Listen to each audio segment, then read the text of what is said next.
Well, ladies and gentlemen, we got him. The IRS has released Donald Trump's tax returns. In fact, 6 years worth of tax returns to the House committee that is involved in that investigation. It has taken 3 years, but it has finally happened. And now this becomes a matter of watching for leaks. And of course, I would never tell anyone to leak anything or to disclose sensitive information or to do anything wrong. I would just never do that. But I also understand from an objective standpoint that the possibility of a leak here is significant, and we are going to be watching for that. CNBC reports IRS gives Trump tax returns to House committee after 3-year legal battle. The final straw was the Supreme Court saying we're not going to block the release of these tax returns.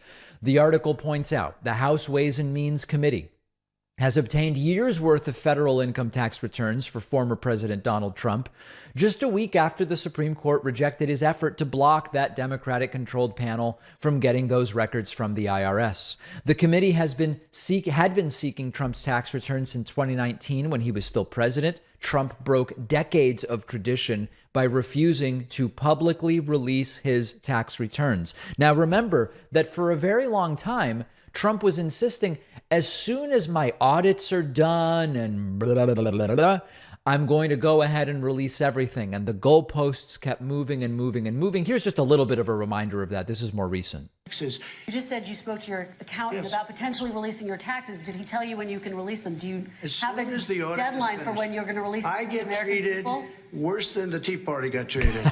Because I have a lot of people in there, deep down in the IRS, they treat me horribly. We made a deal, it was all settled until I decide to run for president.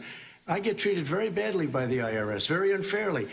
But we had a deal all done. As soon as we're completed with the deal, I want to release it. But you just said you spoke to. Yeah.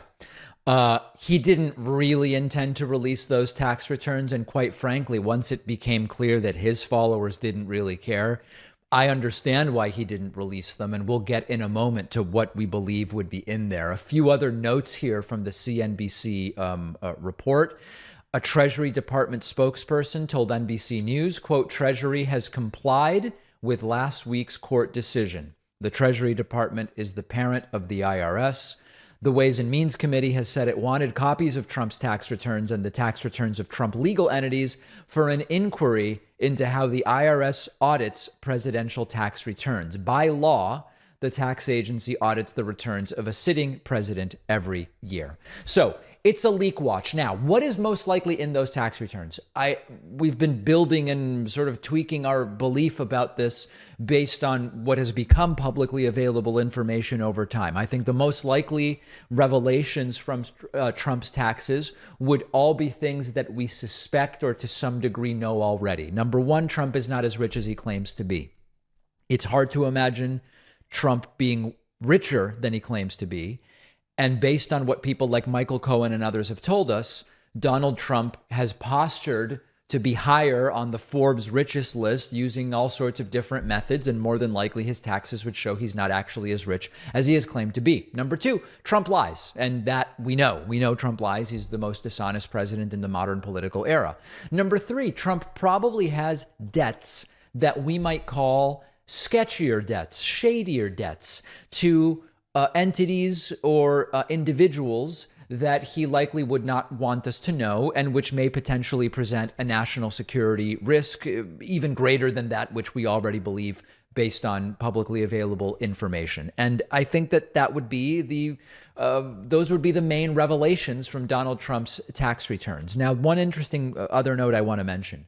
Donald Trump, as you know, exhausted every means available to him to try to block the release of these tax returns, including going to the Supreme Court, and it ultimately did not work. Now, we can colloquially say, would someone who has nothing to hide work this hard to hide their tax returns? Well, I don't know. A lot of it could just be ego. Trump doesn't want the world to know beyond any doubt that he's not as rich as he claims to be.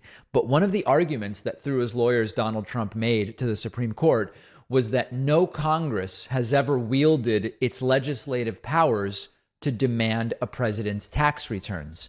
And that continues to be a theme. No president has ever had his home raided by the FBI. Trump said that after the search warrant was executed in Mar-a-Lago. These things haven't happened before because we've never needed to see them happen before Donald Trump. Donald Trump so flouted the norms of the presidency that when you get unprecedented inputs, you end up with unprecedented outputs, and it's really that simple. Do Republicans even care? I don't think so. I don't know that they ever really cared. If they cared, they might not have voted for Donald Trump to begin with when he didn't release his tax returns and made it clear he didn't really plan to, and the audit story was completely made up. So the House Ways and Means Committee has Trump's taxes, 6 years worth. We now will wait very patiently to see, out of genuine curiosity, whether those tax returns leak. We're going to take a very quick break and be back right after this. I love reading. I read every day. No matter how I arrange my schedule, I never have enough time to read all the books that I want, which is why Blinkist has been such an important part of my life for years now. Our sponsor, Blinkist, is the app that takes thousands of nonfiction books, boils them down into an explainer that you can read or listen to in just 15 minutes, which includes all the most important takeaways from the book. With Blinkist, I can absorb the essence of 15 different books in an afternoon, so I can quickly gather insights from all sorts of perspectives, make connections, have those kind of aha moments that don't happen so easily, which is why I feel enriched when I use Blinkist. Blinkist also summarizes episodes of popular podcasts into 15-minute explainers. And with the Blinkist Connect feature, my girlfriend and I can share one account, share books, podcasts with each other, talk about them on the go. And don't forget, Blinkist makes the perfect holiday gift. My audience can try Blinkist free for 7 days and get 25% off after that. Go to Blinkist.com/Pacman. The link is down below.